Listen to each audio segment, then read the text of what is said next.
What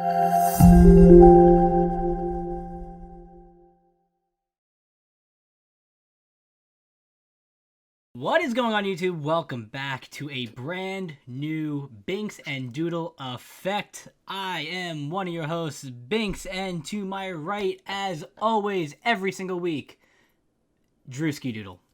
And we have a special guest, a very special guest. He hasn't been on since like episode 3 of the Binkz and Doodle effect. We got Lost M1K3, or as we call him, Mikey. What is going on, Mikey?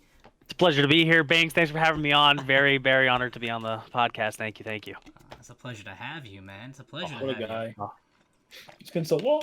It has been so long. You need to make more appearances, man. We love having... I got the webcam now on my actual computer, so possibly. I know, you know what? And it looks good. It's very high quality. You look all crisp and everything. It looks perfect. And Andrew, it looks like you perfected your green screen on the back. It's not as glitchy. Yeah, thank you, NVIDIA. It's looking good. I love it. I got a red background today for the Kansas City Chiefs, but we'll get into football in a little bit. No live taste test this week in Rogue Energy. I'm drinking water, but Rogue Energy is still one of the sponsors. Premium Energy Focus Supplement. Optimize your mental and physical performance. It's got a bunch of vitamins, amino acids, and it's just so good for you. 0 calories. It's very nice. We recommend getting the starter pack. You get a bunch of different flavors, a free shaker cup. Use the code GETLIVID. You get 5% off your entire purchase. It's what we use here in Lividity and Lividity Gaming. Well, yeah, baseball. Take us away, Andrew. Trevor Bauer's still on the table, and we're 20 days away from pitchers and catchers report. But have no fear, because apparently Steve Cohen has offered him $32 million a year, and we don't know how many years, but it's going to be short. I'm going to love it. He's going to sign with the Mets, and I'm going to be in heaven. Our rotation's going to be nuts. Can you imagine? Hopefully he signs with the Mets. Oh my God! When you get Syndergaard back, your rotation is now DeGrom, Bauer, Syndergaard, Carrasco, and Stroman's your 5. Ridiculous. Then you have Matz in the bullpen, Gazelman in the bullpen. We got Trevor May still that we picked up relief-wise. Hand fell through, but it's all right. Screw that guy. It's all right. On paper, we're still looking good. Springer went to the Blue Jays, which is kind of a disappointment because I really wanted to lock up a nice, straight up stud center fielder, but it's all right. On paper, we're definitely contenders to compete with the Dodgers this Top year. 5 team in baseball on paper. Easy. Absolutely. They just need to perform now. I've been saying all year. Easy. What you've been saying. It's what Mets fans been saying for like 40 years now. In other news of things that are not so great, the Baseball Writers of America are absolute bums. Not a single person got voted into the Hall of Fame this year. This news just came out. I believe Bonds and Bonds and Sosa have one more year left. And I'm not as mad about no one getting in as I am about the one and dones from this. So if you don't get at least, I think it's 8% of the ballot, you're done. You're off the ballot for good. A couple of names on this list who are now definite no Hall of Famers. They're not going to be in the Baseball Hall of Fame. Names that stand out: Torrey Hunter, Tim Hudson, Shane Victorino, AJ Burnett, and Barry Zito. What upsets me the most is Torrey Hunter. He's one of the best defensive outfielders to ever play baseball. He was nutty, and now he's not going to be a Hall of Famer because it seems like the Baseball Writers of America were just against doing anything fun this year. 14 of them turned in blank ballots. Like, how are you going to not vote for anybody? Like, shoot Torrey Hunter a vote just so he's not a one and done. He got 4% of the vote. Like, that's ridiculous. I think Torrey Hunter. They need to.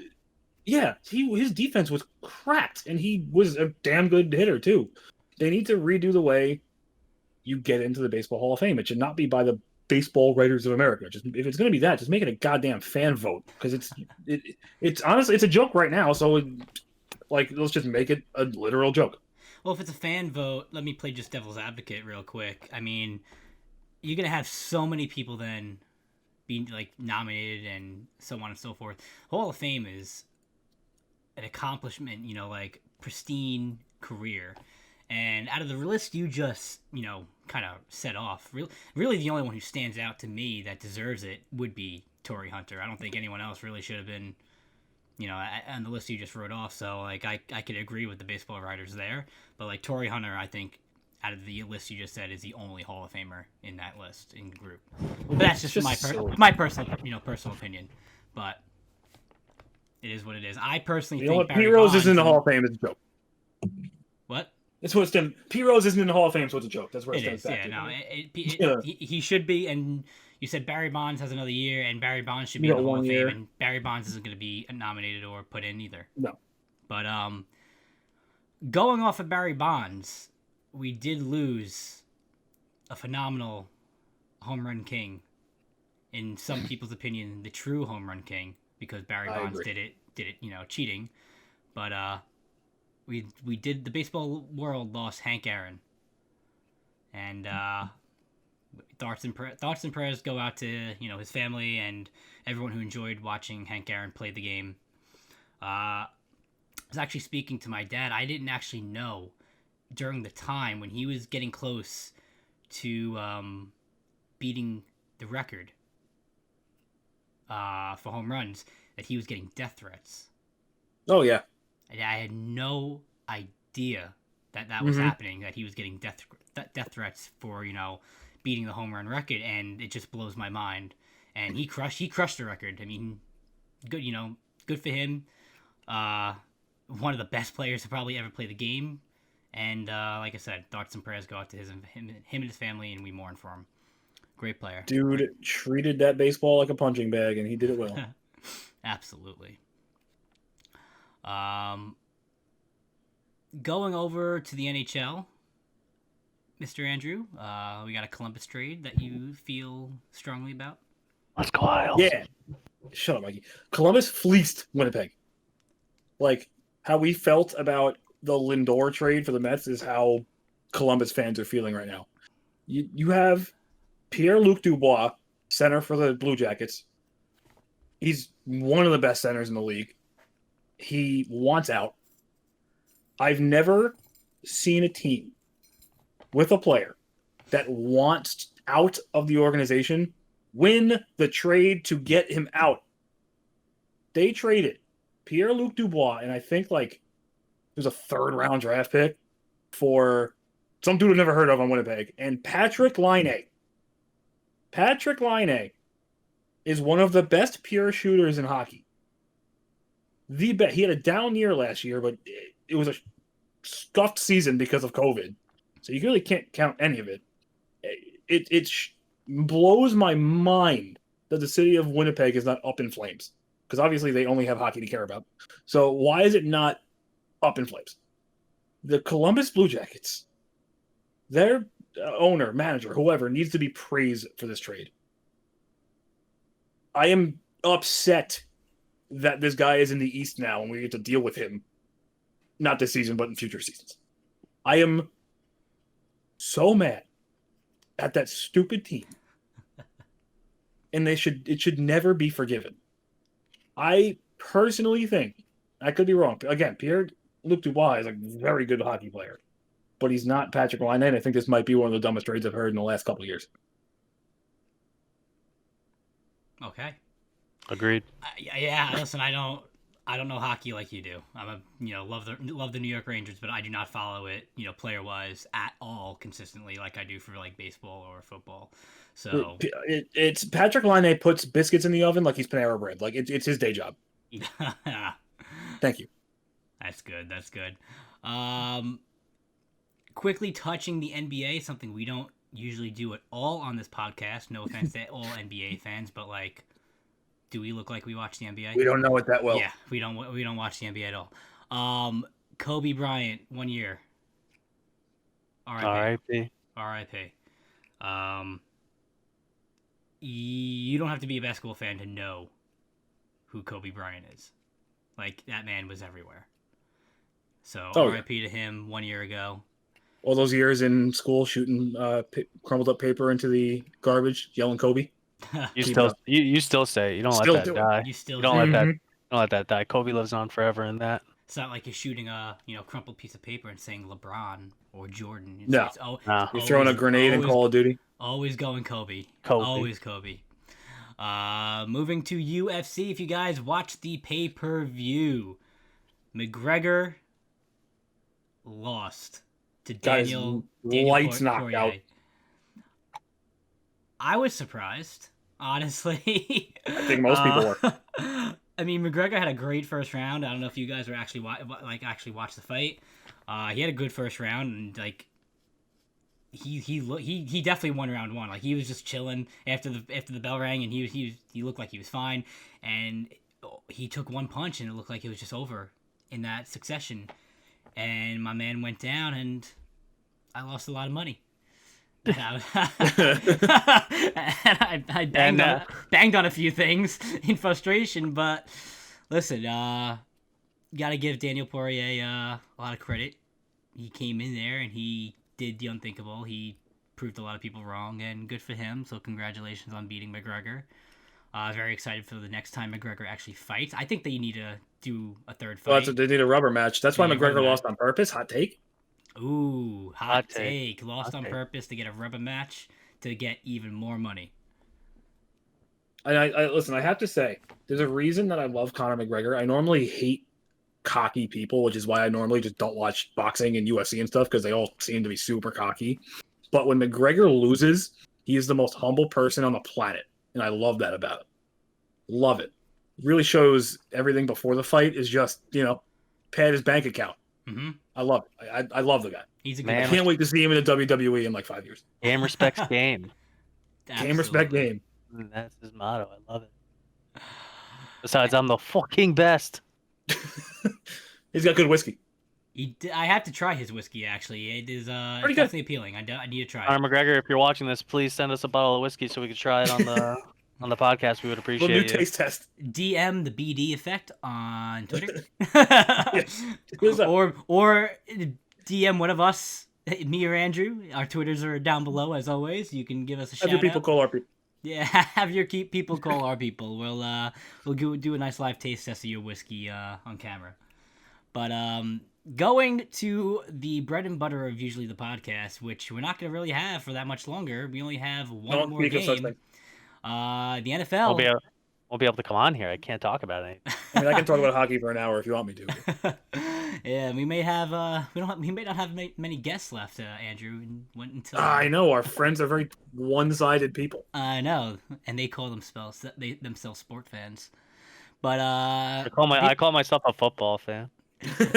Before I like the weirdest teams, so it wouldn't make sense. Before we get into the hot topics of the week, just quickly, let's say Rivers is retiring. Mm-hmm. The best trash talker. Oh, I love hearing him mic'd up. Mm-hmm. Absolutely, and yeah. He's a great quarterback. Never won anything significant, but great quarterback. He did what he had to do. Just never could be on a team that won. Get him, yeah. I mean, yeah, agreed. It kind of reminds me of like Dan Marino, phenomenal quarterback. Dan Marino was probably top 5 in some cases of all time, and just never won. So just didn't happen. It is what it is, and we're going to be talking about Aaron Rodgers in a bit, but there's a stat that I found impressive. Aaron Rodgers, and Matt Stafford are the only 2 quarterbacks in history to have 45,000 passing yards and less than 150 interceptions, which is bonkers. That is impressive as hell. His name is Stafford, so all he got is stats. Yes, Matt Stafford and Aaron Rodgers. Natty stats. Where do you think Stafford goes? New England, baby. You think he goes New England? I truly do. Here's why. Okay. Josh McDaniels. He's arguably one of the best OCs in the league. Stafford's going to want that. It's a winning culture. It fits what Belichick knows better. I definitely can see him coming to New England. Or Indy, but hopefully New England. Because I don't want Carson Wentz. So if he goes to New England, where does Cam go? Because Cam isn't going to be a backup. The In-N-Out Burger down the road. I would say Cam Newton would either go to the Broncos or he would reunite with Rivera in Washington. I could see that, honestly. Yeah, I mean, Washington's known to have like 18 quarterbacks, so what's another one? But, like, if you're Washington, are you rolling the dice and sticking with Alex Smith? Or do you really roll the dice and you give Heineke a shot next year? I mean, he played one game. You can't base a career, a future on one playoff game. But, like, that one kid played. He did very solid. He played really well. But I still have WFT drafting a quarterback in this draft and probably sticking with him. Maybe shadow Alex Smith for a year. Okay, so I could see them drafting, like, Mac Jones or something.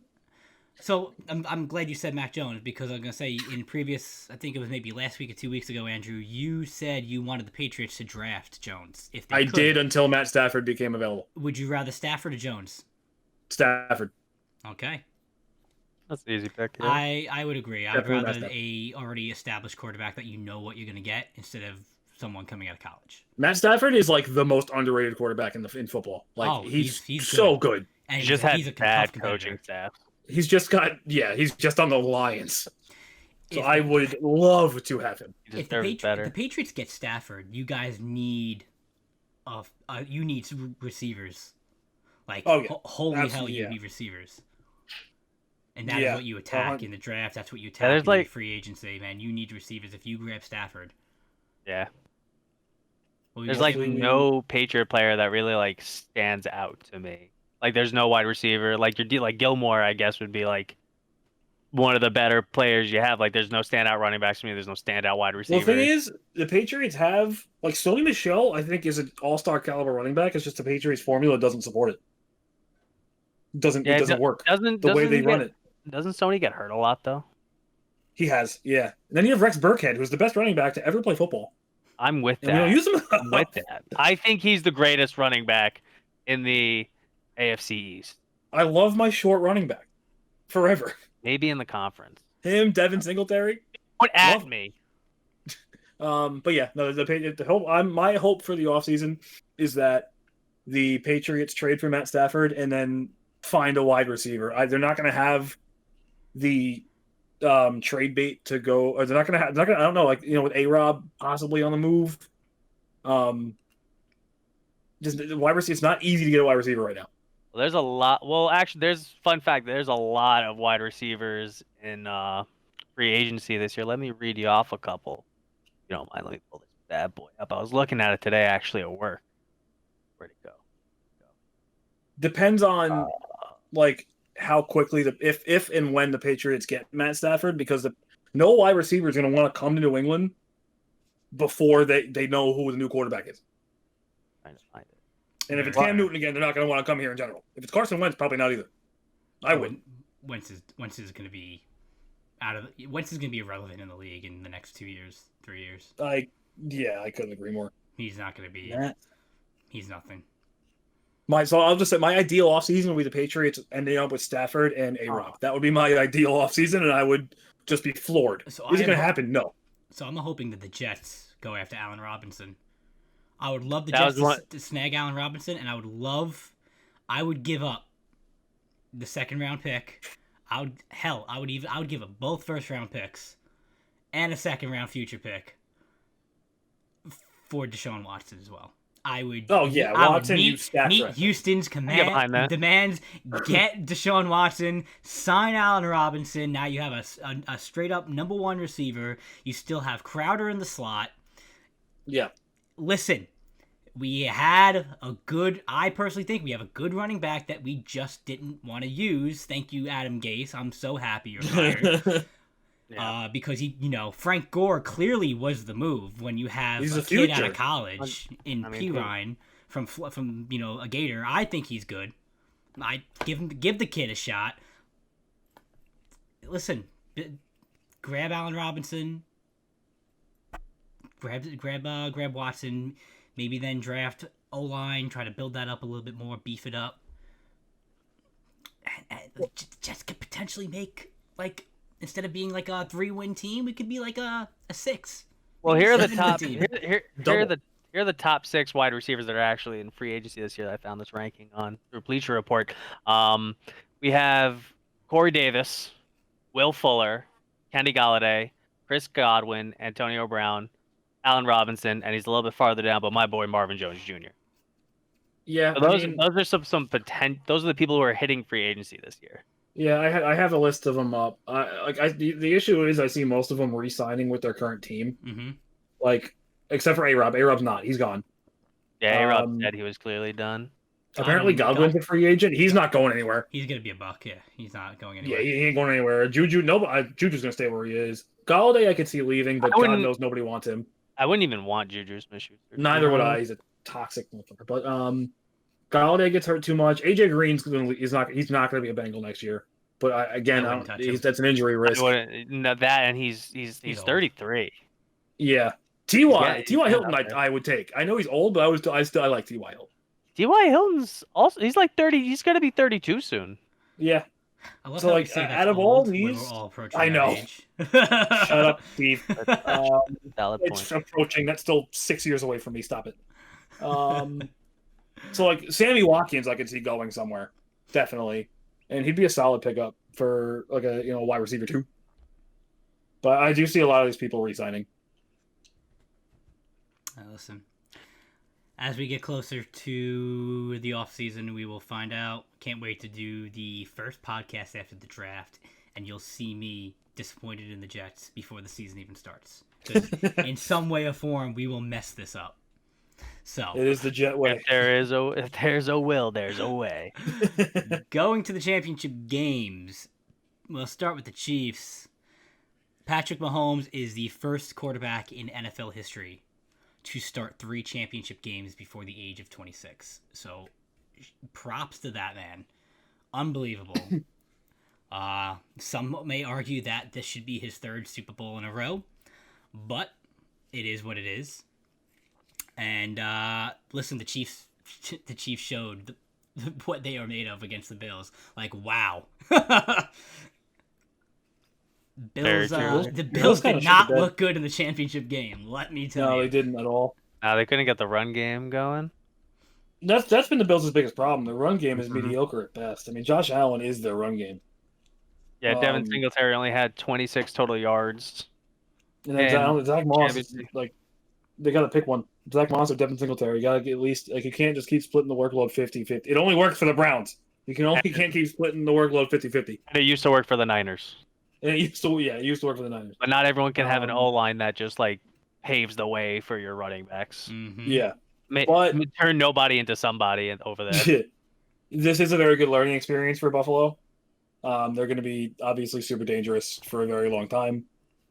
Josh Allen still has a couple things to work on. I didn't see a lot this season, but like during that game, he took a lot of really bad sacks. Yeah. Yeah. But beyond that, he took one was like 15 yards or something. It was bad. Yeah. I think it was like in the first quarter when that happened too. Yeah. So once they fine tune it, and they'll be back in the AFC Championship. I have no doubts about that. Agreed on that. The Chiefs, though, look like the team that we all expected all year round, just to pretty much come into every single game and just have complete dominance over every aspect of the game. And I personally like them to win the Super Bowl. And I've been saying this since like week 3 that the Chiefs were going to go back to back. So has Brady ever? Now we're going to switch to the NFC Championship game, and I'm going to tell you why they're not.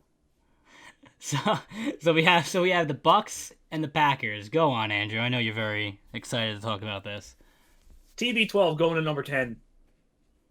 As much as Mike Evans wanted to give the game back to the Green Bay Packers, the Packers coached themselves away from it. Mm-hmm. You see, you said Mike Evans, but I heard as much as the refs wanted to. No. There's 2 reasons why. Green Bay did not win this game. Number 1, coaching. Number 2, Aaron Rodgers. What I mean by Aaron Rodgers, he didn't run that. Why did he not run? Yeah, I know exactly what you're talking about. That is the one thing that he did that he should have done. He should have. There is no one in front of him, and he's trying to squeeze it to Devontae Adams when that man could have just ran 8 yards. And even if he didn't get in, the game. He did the same play last. Even if he didn't get in, exactly, he would have been on at least the 2. Yeah, 4th and 1, 4th and 2 on the goal. And then you kick a field goal. That was on 4th down with 2 minutes and 6 seconds left. He had faith in the defense. You're giving the ball back to Tom Brady at the 2-minute mark. That is a cardinal sin of football. You don't do that. What blows my mind too is when he did that, it was still a 1-score game. Like, they needed a 2-point conversion, but you'd rather, like, it blew my mind. Me and Mikey were together watching the game. That was a disgusting play call, and I would not be surprised if Aaron Rodgers beat the living shit out of the coach. Well, Aaron Rodgers said that it wasn't his call. He wanted to go for it, and I agree with Rodgers. There is no reason why you kick the field goal there, because, granted, you kick the field goal, you're down 5, but like if you score, you win. Like you just said, you give the ball back to Tom Brady. Well, I'll call a spade. I'll give credit where credit's due. You don't give the ball back to Brady with 2 minutes left. You do not. You do not let that man run his 2-minute drill to kill the clock. No, and it could have been Dwayne Haskins. I don't want to give the ball up in the NFC Championship down 8 with 2 minutes left. When you play that conservative, you lose. There's a reason why the Patriots are always so successful. I mean, Belichick never let his foot off the gas. Belichick could be up 30-0 in the 4th quarter, and he's still putting Brady in a shotgun to pass. Mm-hmm. Like you just never let up. And when you start playing conservative, when you try to play like that, you're not going to ever win, ever in the NFL, and at least this time, the state of the game, and especially against a quarterback like Tom Brady, you can't pass up opportunities like that. I'm amazed. Aaron Rodgers must really love the city of Green Bay, because I would have been asking to get the hell out of there. People thought that for a little bit he was, but he did. He made a statement, a very gray area statement saying that, but he made another statement that he said he's confident. He just said like he doesn't know why he wouldn't be, but like, to me, if I were in his shoes, that would show a complete lack of trust in me, Aaron frickin' Rodgers, and I would want the hell out. So those cheeseheads better count their blessings. To be fair and play devil's advocate, I don't agree with the decision. But the Bucs' defense, prior to that last drive, the Bucs' defense did have another goal line stand where they shut Green Bay down 3 plays in a row when they were on like the 4. And they only led to 3 points. So to be fair, you watch your offense with Aaron Rodgers, and you fail 3 times then. You fail another 3 times now again. You are now 0 for 6 within 8 yards of the goal line, and you can't get the ball in. So, you go for it and you miss. I mean, granted, you're giving the ball back to Tom Brady, and you're still down 8. But in that sense, if you really trust your defense and you think you can make the Bucs go 3 and out, which they almost did, and you give the ball then back to Aaron Rodgers with 2 minutes, it's just as dangerous as Brady, if we're going to be real here. And then all you need is a touchdown to win the game. And then you have no time for Brady. So I can understand the decision. I personally wouldn't have done it. I would have, if me as a head coach, I would have went to Aaron Rodgers and been like, what do you want to do? I would have given him complete control of that entire 3 down, all 3 downs in the 10. I would have given it all control to Aaron Rodgers. I wouldn't have even tried to coach. I completely agree with you. But I can understand why the decision probably went through his head to kick the field goal, because you are now 0 for 6 within the 10-yard line. I totally see that point, but the reason I'm still disagreeing is that, like, to me, giving the ball back down 5 versus down 8, there's no difference. You might as well try and tie the game. And if you get stopped, there's what, a 4-second difference on the clock? And it accomplishes the same thing, really, as kicking that field goal. You still need to score a touchdown, no matter what. But the touchdown, though, after the field goal wins you the game. But at that point, I'm not worried about that. You score the touchdown, you still have to score a 2-point conversion after you score the touchdown to just tie the game. So, I mean... You do. You're what you are. But, like, to me, I'm not even thinking about that. I'm thinking about, how do I not lose in regulation? No, how do I get the score tied? I know your point. I know. Yeah. Like I said, I would have went for it. I would not have kicked the field goal. Yeah. But it was friggin'. How about you, Mikey? What do you think? I'm gonna be honest. I'm gonna say something that neither of you have said yet. I think the Green Bay defense was not up to par that they usually are. Usually their running defense is a little lackluster, but it was their, I believe, like their secondary, and it brings me to King. On every play, I even said this when I was watching with Doodle. On every play that you saw the Bucs score have like crazy good yardage, it was usually King guarding him or in their zone. Kevin King got burnt nonstop, multiple times. You can't nonstop.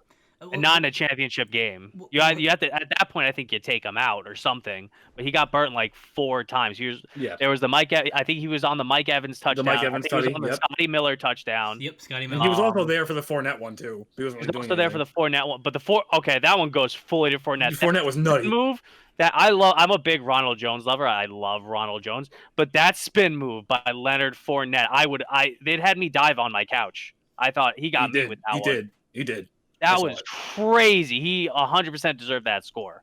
For the Scotty Miller one, King, there is no scenario why, with that much time left in the half, that you let a receiver get behind you. Yeah. Ever. You're playing 6. You're playing back. First of all, I personally don't think the Bucs should have even had that opportunity in the first place because they missed the call on that interception completely. But that's beside the point. It is what it is. Refs decide games all the time. You make do with what you have. You don't let him get behind you in that instance. Yeah, they had no business scoring. There was like 2 seconds left on the clock. There's no reason why he should have done You were in straight up prevent defense. Yes. You make sure that no one scores the touchdown. Mm-hmm. But, and keep in mind, Kevin King also got flagged for that pass interference. Yeah, that sent them. Yeah, that was him. Mm-hmm. Like this game really. A lot of it falls on this guy who I've never heard of before. I honestly think you should have took him out when he let up the first 2 touchdowns. Maybe the Mike Evans one. I wouldn't be so mad at the Mike Evans one, but the Scotty Miller one, that one was inexcusable, like we're talking about. And the man smiled afterwards. See, I was watching the game with my future father-in-law, and he was saying that if he was the coach, he would have taken King, and he would have told him to stand next to him. And he would have been like, you stand right here and you don't move. I will let you know when I need you. And then he said he would never actually need him. And he would just have him stand next to him the entire game. And that would be his punishment. And I agree. You are in the championship game, and he's pretty much the sole reason why Aaron Rodgers isn't in the Super Bowl right now. One of the biggest reasons why he is not in the Super Bowl. Yeah, absolutely. Every play I saw, it was always usually King was over there. He was doing something stupid. He wasn't playing his position right. It was very upsetting. And I like Aaron Rodgers, but he deserved better than that. I don't understand how players get flagged for pass interference by grabbing their what's going through your head that you're going to be in tow on this receiver, stretching his shirt out 3 feet. Do you not think you're going to get flagged for that? Are you talking about the last play of the game? That's Okay, so that was the most blatant pass interference in the world. What are you doing? Okay, so unpopular opinion, that wasn't pass interference. By the book, it's a pass interference. No, let me explain why that's not pass interference. It was a penalty, 100%. Not pass interference because uncatchable ball. Regardless of because of the pass interference. No, Andrew. That ball, totally uncatchable. What it should have been was a holding, which would have been an automatic first down regardless. That was a hold. Not pass interference. Not even close to pass interference. That was a straight up hold. Can't call that pass interference because that ball, if you didn't even touch him, he wasn't catching the ball. It was overthrown. Brady overthrown. I disagree with you because I think without the pass interference, he couldn't catch that ball. It's foreseeable to catch that ball. Dude, it was like 10 yards over. Brady completely overthrew him, and Brady was He overthrowing had a him lot over of a while. receivers. So I disagree. Regardless, it was going to be a penalty that It's was going to still send. bad. Yeah, That was it's going to still send the bad. Bucs to the Super Bowl. But to say it was pass interference, I think, is just personally incorrect because it was an uncatchable ball. It was definitely a hold though. You can't grab the guy's shirt. Like I don't understand what goes through their heads when they do Hug shit his like hair. that. Well, that's legal. Hair is Yeah. legal, and I don't Hair is understand why legal. more people don't do that. Like, Hug his if I'm hair. versing Derrick Henry or someone with like dreadlocks, dude, I am grabbing his hair 10 out of 10 times because I don't care how tough you are, full speed running, your hair gets pulled like that, you are stopping. You are feel going like- Yeah, but then down. you're I think forgetting you what get happens the when they target. get up. Yeah, I feel like you make It's yourself football, a target. brother. Especially Derrick Henry's gonna get up and just dead. Dude, okay, good. I'll take the hit. You're ejected for the game now. That team has big dudes. Like I don't want to be running a play and like trying to cover Derrick Henry, and AJ Brown runs out of nowhere and fucking sends me flying. Boom, Brown, another Juju ejection. It's a Dropping like win-win. flies. It is such a win-win by pulling the hair. You get retaliation, boom, they're going to be ejected now. It is all legal to pull the hair, and I don't know why players just don't freaking grab it and yank. It'll bring them coaches need a down defensive to a coordinator. There you complete go. stop. Where are the teams that need defensive coordinators? Hire Steve. Absolutely. Steve. I will volunteer for like way less than what you guys are paying to be an offensive coordinator as well. Just throwing, because throwing in his 90% of the offensive coordinators, y'all are stupid. 3rd and 13. Let's throw behind the line of scrimmage on 3rd and 13. No big deal. best. Don't even play get me started. ever. Don't even get me started. But running a little longer on this podcast, Andrew, you had one more segment that you wanted to do fantasy-wise. Yeet, who are the top 5 players at the important positions for fantasy next year? I got my thing. I got hot. And by important positions, I am just not counting defense and kicker. You're gonna get some rude phone calls from TJ Watt and Young He Hoku can about call me that that. one. Whatever. You play too. Andrew, you want to go first? Your topic? Your segment? Oh God, I'm put on this. We'll go Should quarterback first. we do quarterback? Okay, well then we'll all go. All right. Well, it doesn't have to. You don't have to technically pick a quarterback. It's just top 5 fantasy players. Oh, I was saying by each position. Oh, Each in position, I think Oh, we're so doing. top 5 in each position.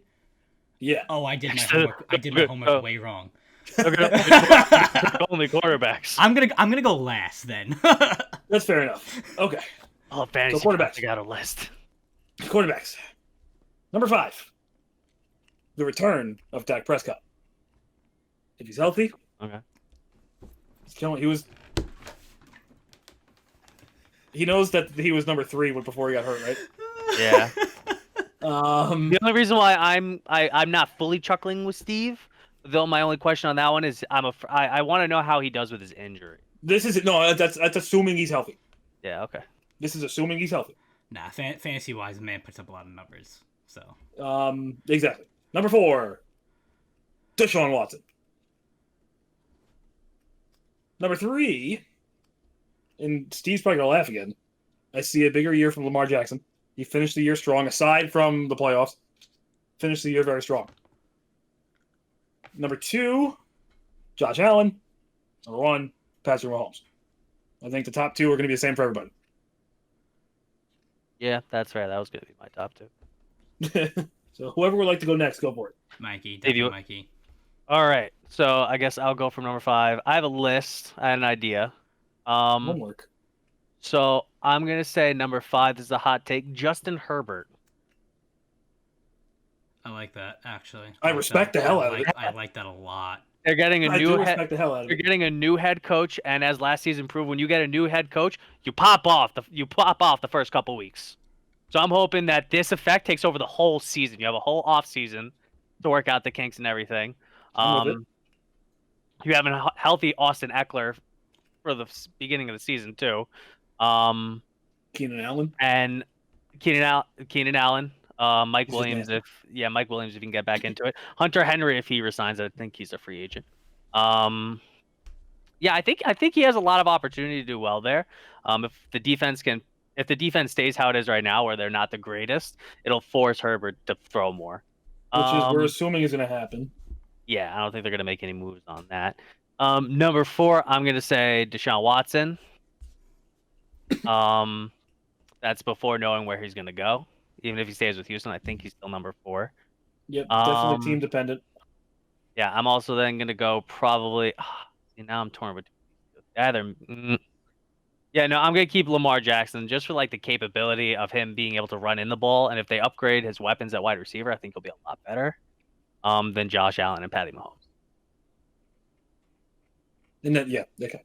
Yeah, and then they're automatic. They're Yeah. 1 and 2. What are you gonna do? Yeah, it's Come on. easy. All right, Steve Areno. I'm gonna have a What do you similar got for us? list. I'm gonna have a similar list, Mikey.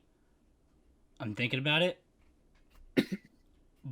but I'm not taking Herbert for top 5. I respect it. I like it. I'm not taking it. I would roll fantasy wise. I would roll the dice with Hurts at number 5. Man was dropping 30 plus. I do like that. That's a ballsy play, and I respect it. I love hot takes. I think if they draft a I wide would- receiver, He's got the potential for it. I would roll. I would have if it fell to me and I didn't have a quarterback. I would feel very confident drafting Jalen Hurts as my quarterback for a fantasy team, just because of how he played last year. Yeah. I'd take him at 5. I would take Lamar at 4. And I'm putting him at 4 for the sole reason is that man needs to get accuracy. He could run. He has a hard arm. Man can't hit.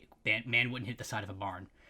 Mm-hmm. He's horrible accuracy, and I think Josh Allen needs to work on his accuracy too. He's off. But I would take Watson at 3.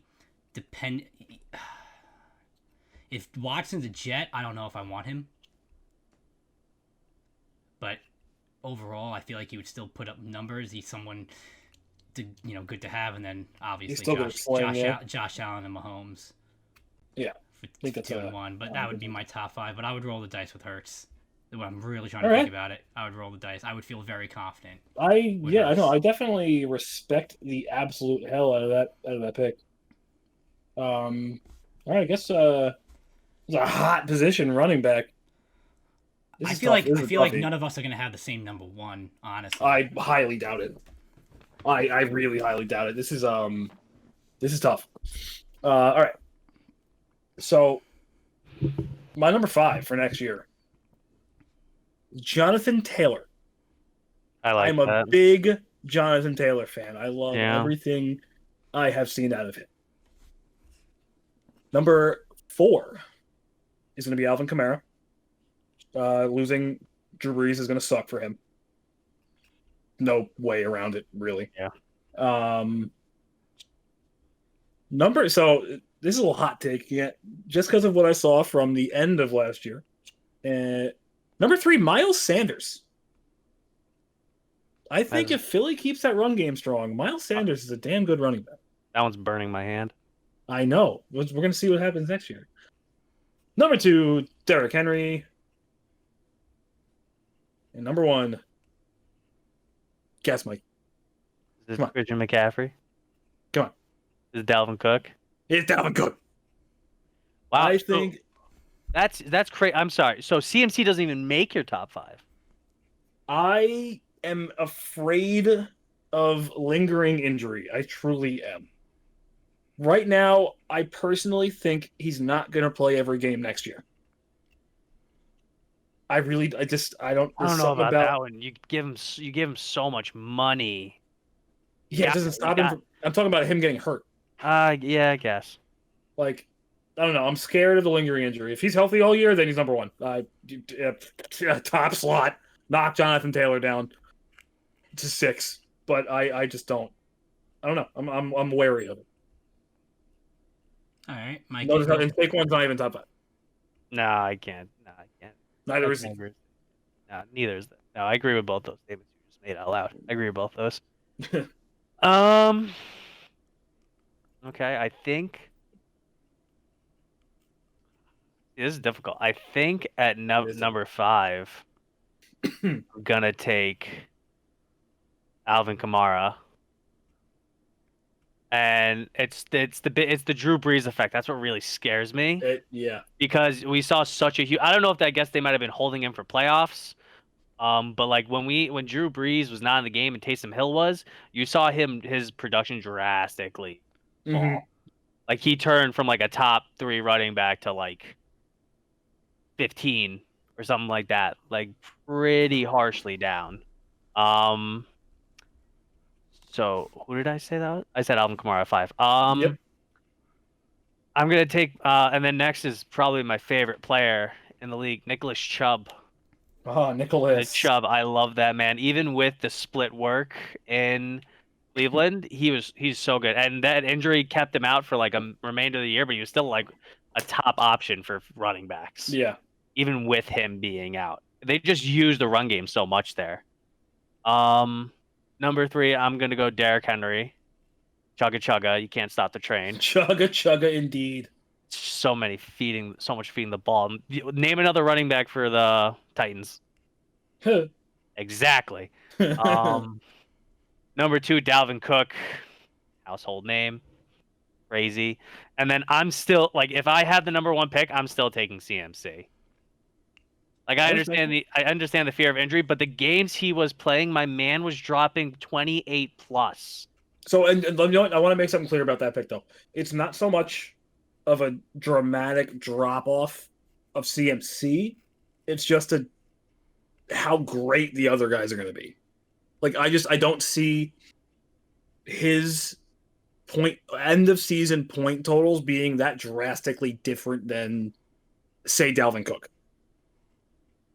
Oh no, CMC is still going to be CMC is still going to be a beast, but I think that the other guys I named are also going to have monster season. I think he does like better with once again the whole quarterback situation, but like I think he's easily better than Kamara.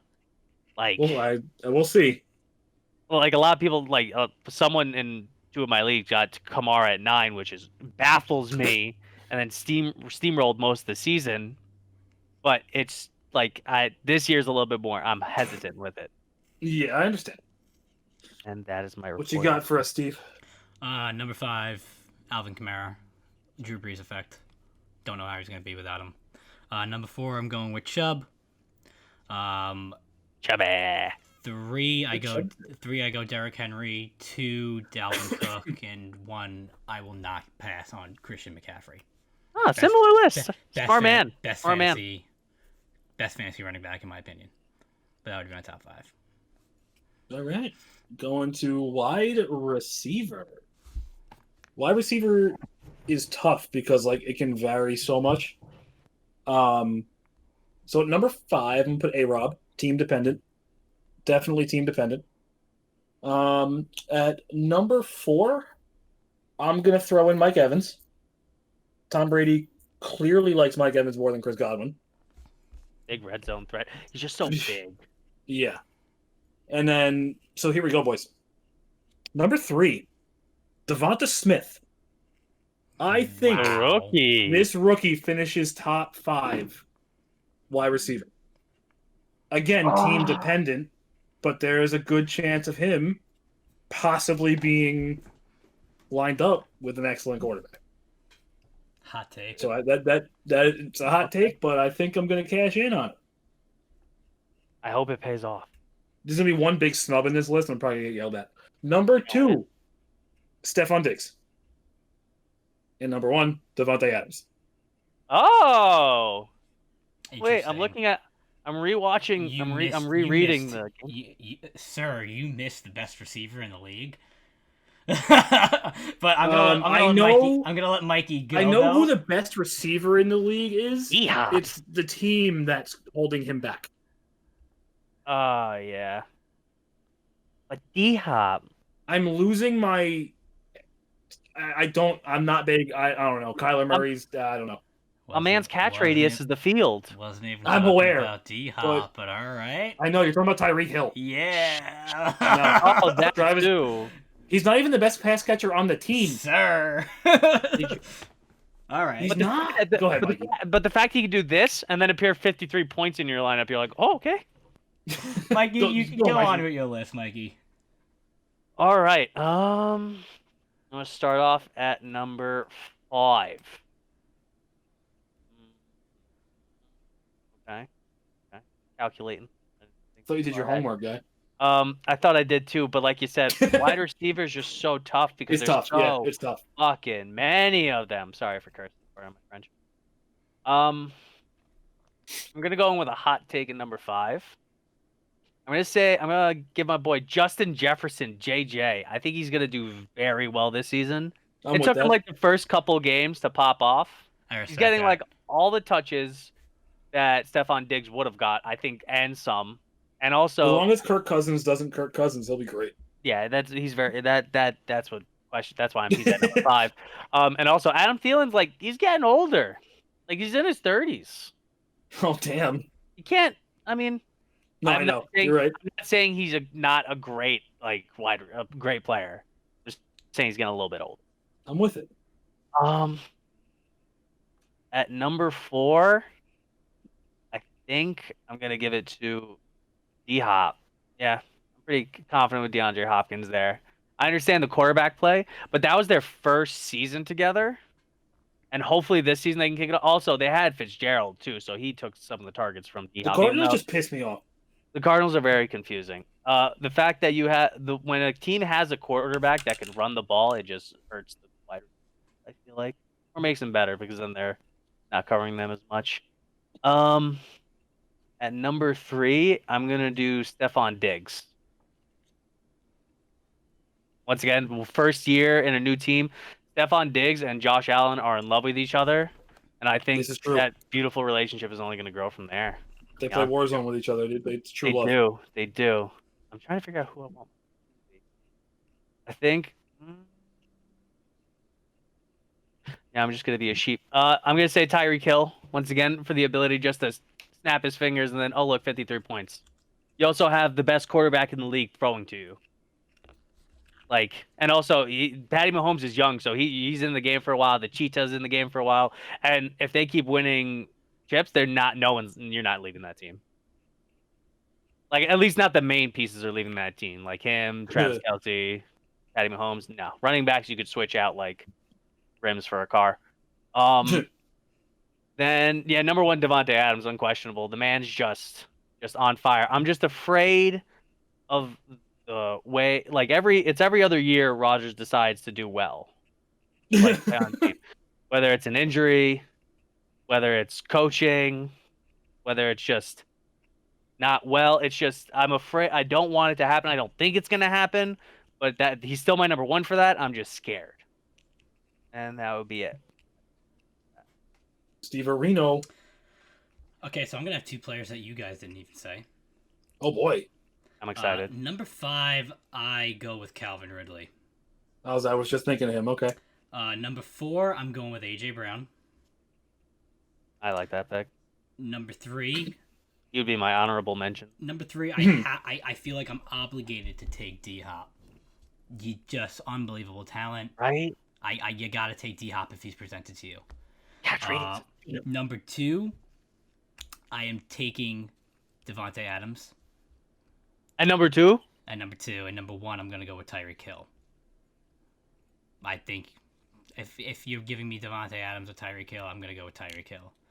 9 out of 10 times. 8 out of 10 times. Okay. I don't know if, Andrew, I don't know if you remember, week 1 of the NFL. And I'm only saying this because, Mikey, you brought it up, and you made me think of it. I said that the Chiefs were going to win the Super Bowl this year. And I said that next Super Bowl, the Packers are going to win the Super Bowl. I'm the hottest of takes. I'm predicting next year's Super Bowl winner. It's going to be the Packers. Put it on record. Aaron Rodgers is going to retire next year as a Super Bowl champion. Hot take. Put it on record. You heard it here first. It's in the history books. I'm telling you. It's in the history books. We didn't even get to the draft yet. And the Chiefs are not going to be in the Super Bowl for a 3rd year in a row next year. Yeah. Hey, well, the AFC is a gauntlet, so it's going to be a takes. So I love it. But yeah, that's my fantasy wise. But and tight ends, this is going to be pretty much the same list. We're all I think. Listen, personally, I think tight end's becoming a deeper and deeper position. Personally, not crazy yet, but we're getting there. Number 5, it's gonna be Mark Andrews. He's good. He's short passes from Lamar. Be great. Whatever. Move on. Number 4, he's going to take a bit of a hit. George Kittle. The team's QB situation is a mess. So I can't expect. He's amazing, but the QB situation's garbage. Fair. Number 3.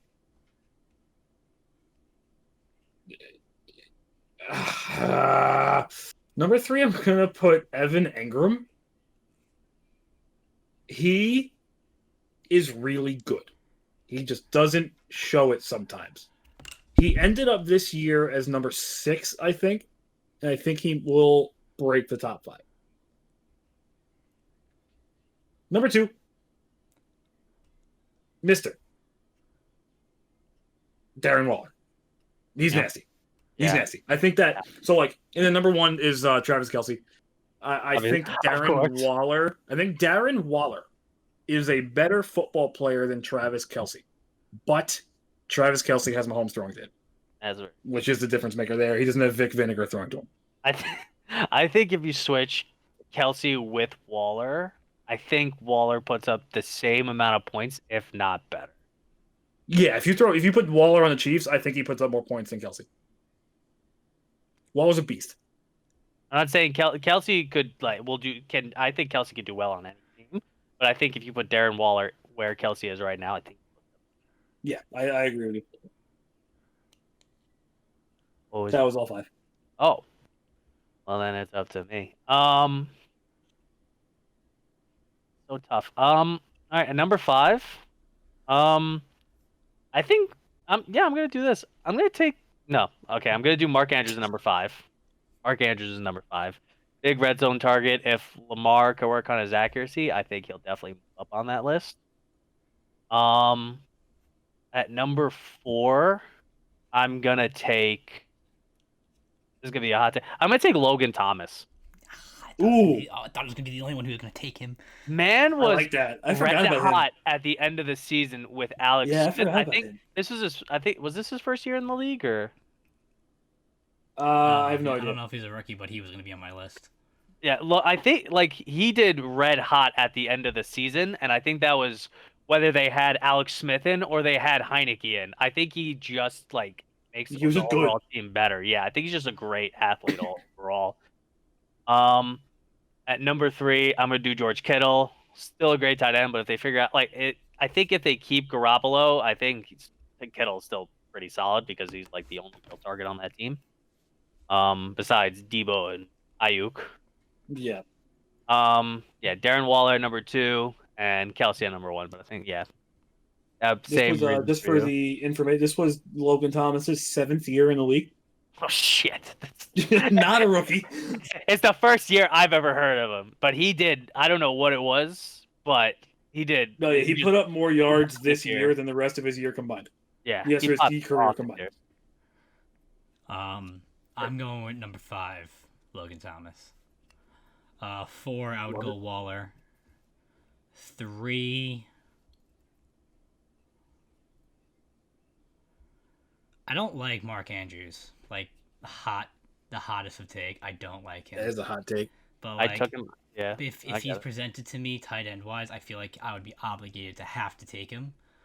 But at the same time, I love Gesicki, and if I give Gesicki number 3, Mark Andrews isn't going to make my list. But I feel like Mark Andrews would be more value with the offense of the Ravens over the offense of the Dolphins. So I feel like I would go Mark Andrews at number 3. And then Kittle and Kelce. I still think Kittle's the second best tight end, regardless. Fair enough. I'm a big Gesicki guy too, so I feel you. Also, this might be a hot take. I would switch for my number 5 because I think I took number 5 Mark Andrews. Or no, I took 5 Logan Thomas. I might switch out Logan Thomas, go to 4. Mark Andrews not even be on my list, and I'll take TJ Hawkinson. He was good too. Oh. I know this was I'm pretty sure this was his sophomore year. It was. This past one. Yeah. And he's very well. The only thing I'm afraid I don't know who their new quarterback would be. Mm-hmm. God knows. That would be the only thing, but I think Hawkinson did very well this season. All right. Well, Steve, have fun editing this. This is the longest podcast we've ever had in the history of the Binkz and Doodle effect. It's after Championship Sunday. It's because we got Mikey here. Look, we have Mikey's. Are we doing linebackers next?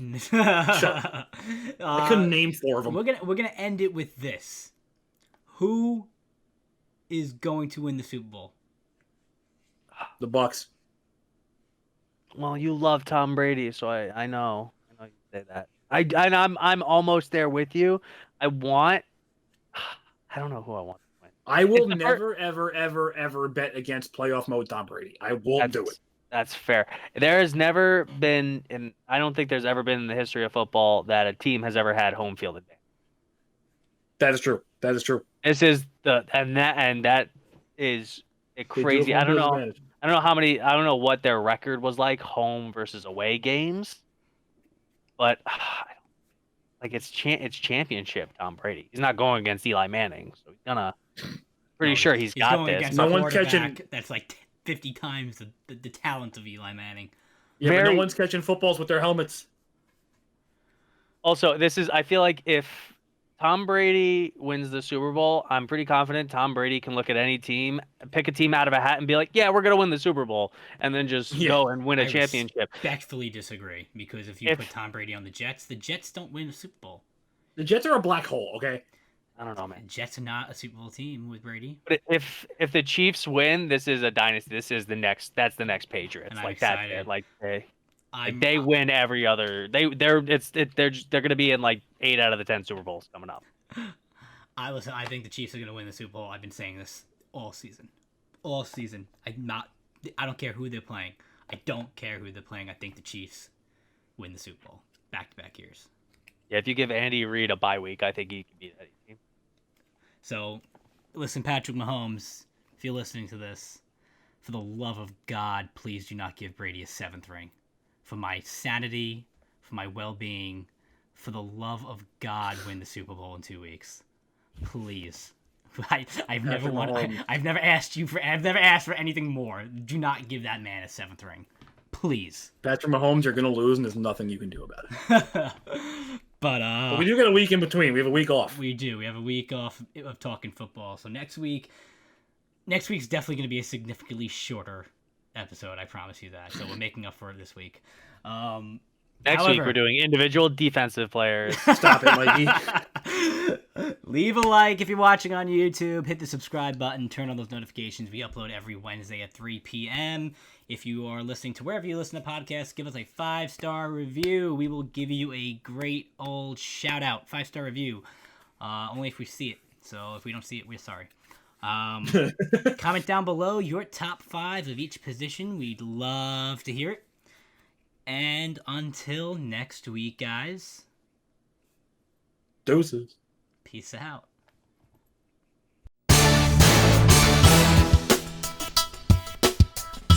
Yeah.